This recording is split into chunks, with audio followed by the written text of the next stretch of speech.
WAMX round number 5 here at Bunbury. 2 big weeks of racing here at Bunbury. We've got the juniors next weekend, seniors today, and then next month we've got the Australian Junior Motocross Championship. We're here with Tenaya Smith. Tenaya is a newcomer to PerthMX. You might have seen some of her fantastic photography through TS Photographics. Tenaya, welcome to PerthMX. Thank you very much, Nikki. I'm excited to be with you guys. Now, Bunbury's your home track. Tell us, is there any sneaky little, tips that we can expect from some of the riders? I reckon the new roller section is definitely going to separate the riders today, separate the slow guys from the fast. So I reckon if you get that down pack, you'll be fine. Now, Bunbury is an exciting aspect of the state championship because we get a lot of the local riders here, and I know that during the week there was an article in a couple of the local papers with Reece Colgan and Chelsea Blake. Is Reece Colgan a hot tip for today, do you think? I think he's going to do well. From my memory, he's actually injured at the moment with a right ankle issue, so he might be a little bit slower than normal, but I'm hoping he gets on the bike and does well. And for the Pro Opens, you can't go past Dean Porter. He has been in absolutely outstanding form, but he has been pushed with riders such as Robbo Lovett and also Connor Tierney, who I think Connor Tierney might be stepping out of this particular round through injury as well. So Porter, you'd have to put your money on Porter. Yeah, definitely, and that new bike is looking really nice. So, it might give him that extra little bit of power and he might be able to pull through for the day. Now, you've been our rep down around, because you live down this way around the Bunbury area, you've been doing a lot of reporting for us with the Southwest Championship and also a little bit of club events and that's been happening down at Bunbury. Tell us, what are your thoughts as far as the track and the club are going with as I mentioned, 2 big weekends of racing, plus the Junior Championships coming up later on this year as well? I reckon the track's doing a wonderful job. We've been going all week with prep.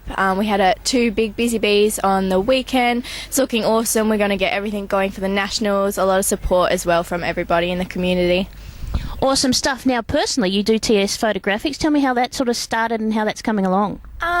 It kind of just, I was out the track taking photos, with friends and so on, and then I started coming to race days more often, and I thought, while I'm here, I might as well get out on the track and take photos for everybody. So it's been really good. It's a lot of fun. I enjoy it as well. Keeps me busy. So we can follow you on Instagram and Facebook? Yep, that's correct. Check me out on Instagram and Facebook at TS Photographics. Well done, like an advert, like a pro. And now, you've been doing some interviews with some of the big riders and we might say lower class riders, but those ones that don't sort of get the recognition. Any favourite interviews so far, and maybe some upcoming ones you can give us a bit of a hint that might be coming through? Definitely. I just had a really cool interview with Regan Duffy that should be up on the website soon, and one of my favourites was with Kenny Watts about the 2018 FIM National, so if you haven't seen that, give it a check out. Now, we might go and get Tenaya to try her first interview, because I have a look over there and I can see, multi-WA state champion and also runner-up in the Australian Women's Nationals, and she competed at the FIM Women's World Championship as well, Jess Moore. So we'll go have a chat to Jess Moore. Thanks, Tenaya. Thank you very much, Nikki. Have a good day.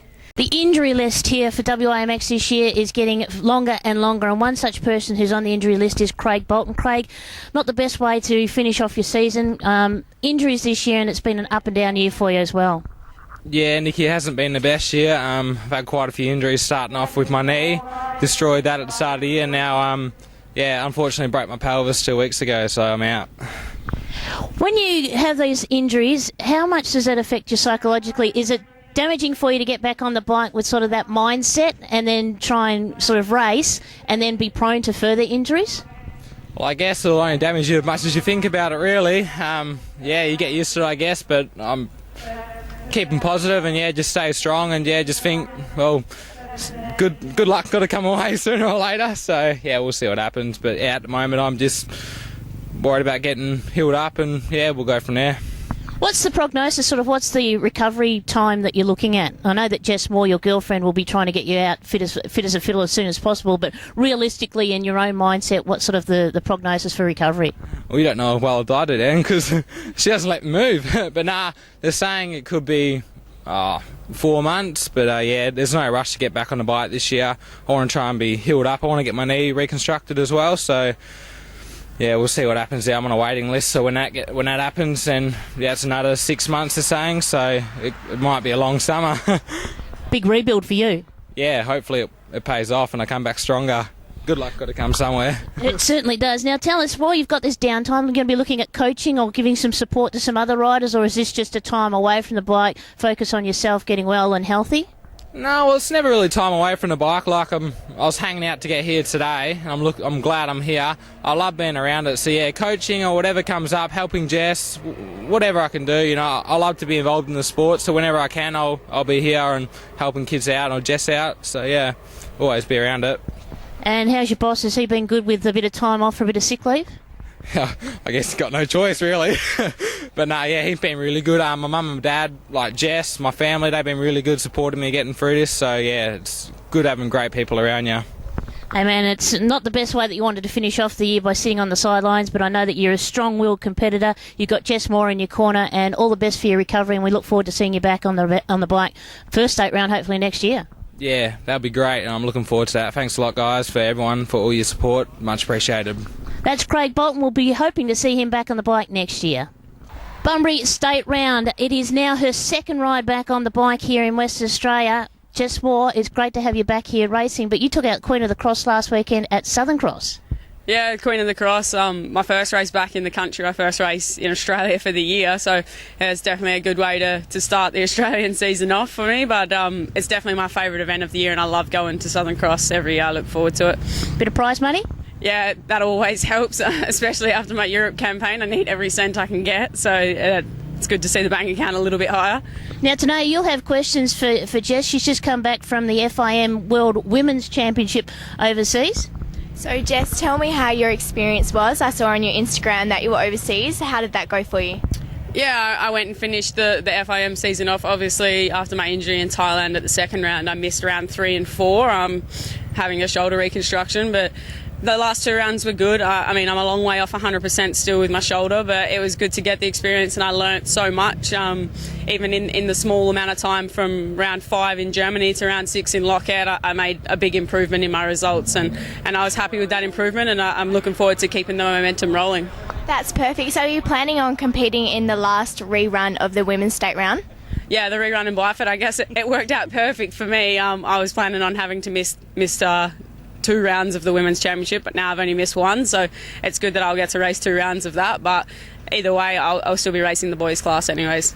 Yeah, that's perfect, that extra experience for you, and get those points up as well in the women's round, and I'll hand you back over to Nicki. What is the level of competition when you've raced the WA scene, and then you've gone over to East and you've raced to the Women's Australian Championship, then to go over to Europe? What's the level of competition like? Is it a massive gap? Yeah, definitely. I mean, racing in Australia definitely has some of the fastest women's riders in the world. I mean, myself, Maddie, Meg Rutledge, Mackenzie Tricker, we're definitely setting the mark for women's riders in Australia, but to having 4 or 5 here and then racing in Europe where you've got 10 riders that can be competitive, it definitely takes it to a new level, and having to qualify with 40 plus riders on the gate every time, it really puts the pressure on, and it's great to see it's a completely different atmosphere. How's the injuries going? Are they all at bay now and all starting to sort of rebuild your fitness back to where it was? Yeah, my fitness feels great. Obviously, with the longer motos in Europe, that really helps with doing 25-minute motos every time you're on the track. So doing those is great for my fitness. Shoulders still a bit iffy, but we'll get there with that one. Some good rehab over the next few months, and it's getting stronger and stronger every time I'm on the bike, so that's good to see. Bunbury, we head into this round at Bunbury. You feeling confident coming in this morning? Yeah, it's been a long time since I've ridden some sand. Everyone thinks riding in Europe, oh yeah, Jess has been riding heaps of sand, but I went to Longmore one day the whole 9 weeks I was there, so it's been a while since I've ridden the sand, but I enjoy the sand. It's something different, so really looking forward to it. Hey, good luck today. Best of luck with the rest of the season too, and great to have you back in WA. Yeah, thanks for having me.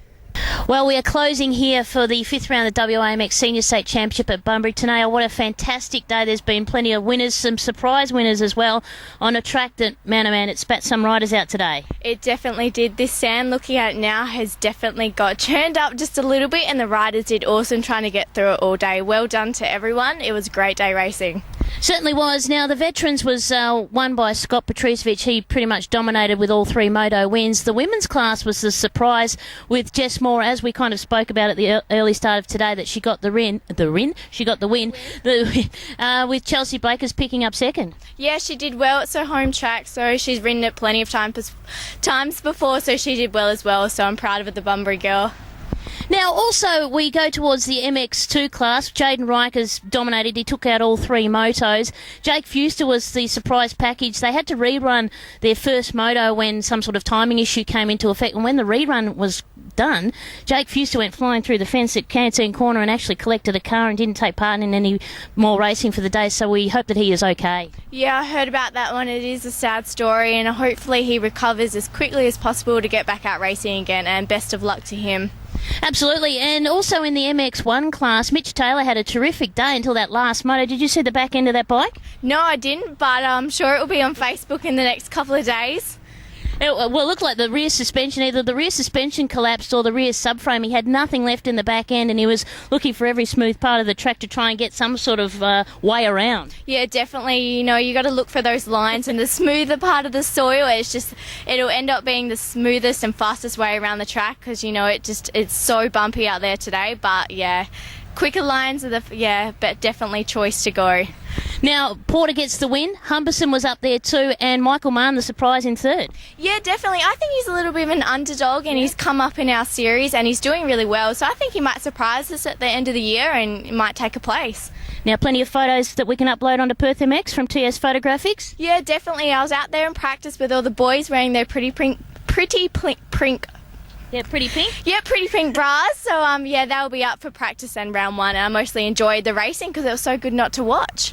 Now, we're wearing pink today because it's, raising awareness, raising funds for National Breast Cancer Foundation. So please dig deep and support the foundation. Tenaya, a terrific day. Good to catch up with you. Welcome to PerthMX, and hopefully we get to see you in the next state round, which will be at Coastal. Yeah, perfect, Nicki. It's been great. It's been an awesome day, and I'll see everyone at the next round at Coastal. And good luck. Thanks, guys.